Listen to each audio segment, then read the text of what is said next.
Alright, so this is a 1989. Now you can tell. Manufacture date 89. Ski-Doo Safari. I believe it's the 386 cc something or other fan cooled motor.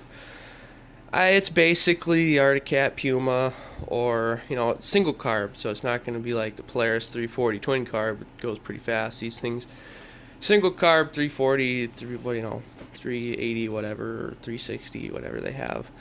They basically sit right around 30 in the ditch. Not very terribly powerful, but they are, from what I've seen, the 340 fans and basically whatever they are really reliable. This thing's got quite a few miles on it. That's when the gauge quit. It was at like 46.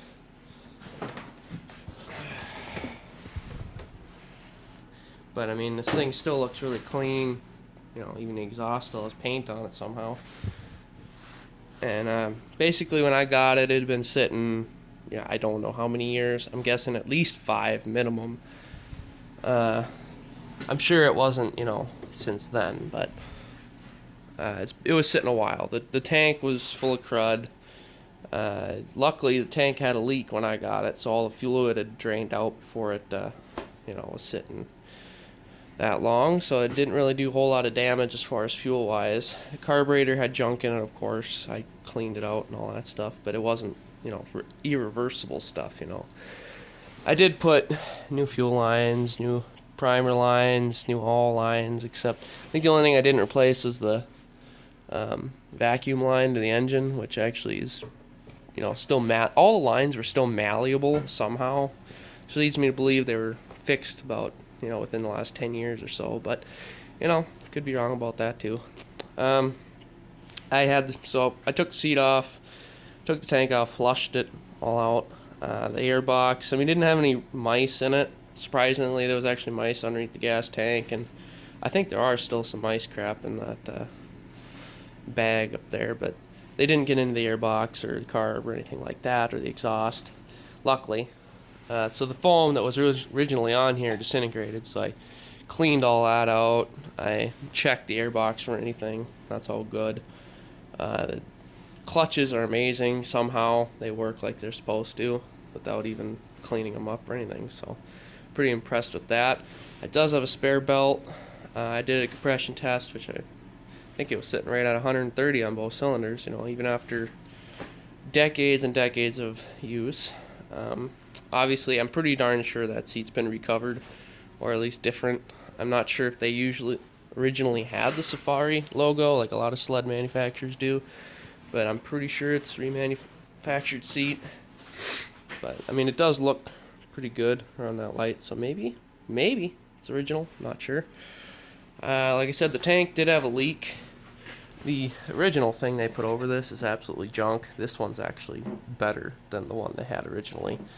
I just took some brake line and bent it in half and used 1/4 inch, the larger black 1/4 inch fuel line to block it off, and it's actually perfect. It sticks right in there great, doesn't leak, and you can still see your fuel level. So I can still give you the original, but that's probably they probably made that on purpose, because the design they had was absolute crap. Using rubber with like a little hook, barbed fitting going in there. It's never gonna work long term. Steering was froze, so I had to free that up. That took a little while. The carbides are actually really good on these skis. It's kind of amazing.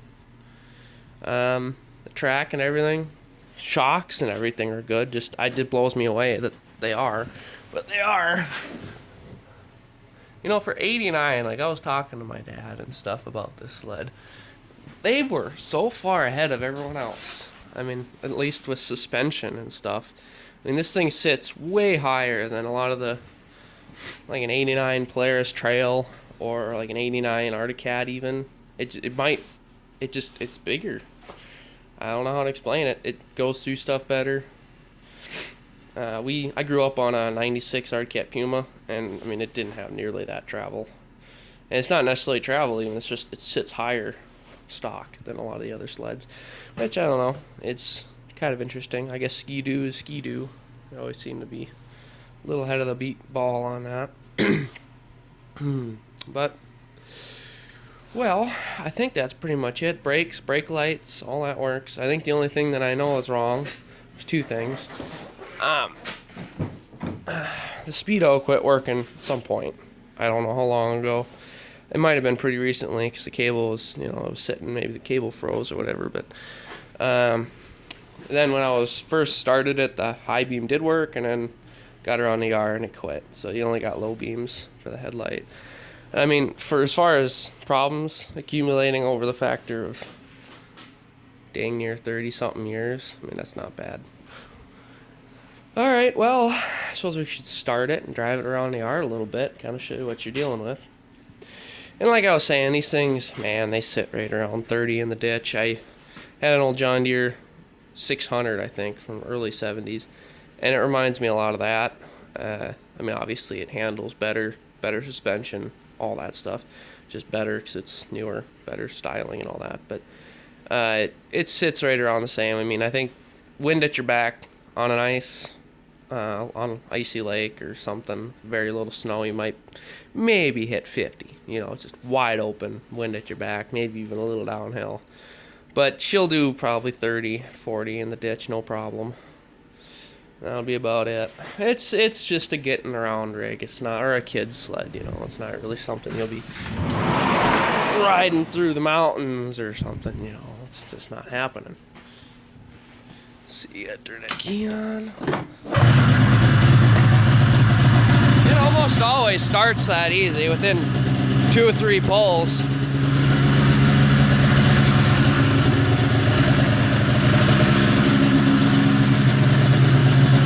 And these don't have choke, they just have the primer.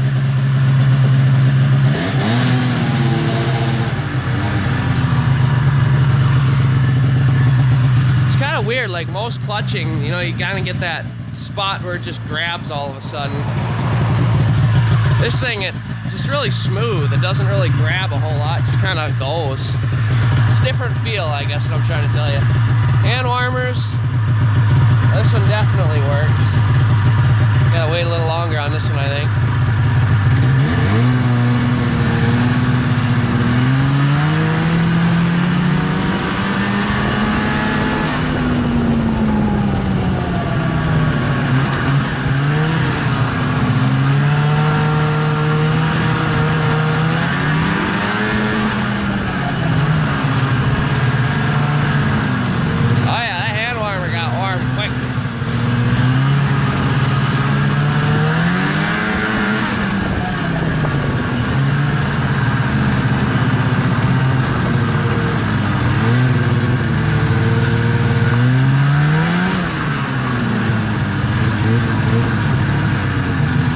Torquey little sucker.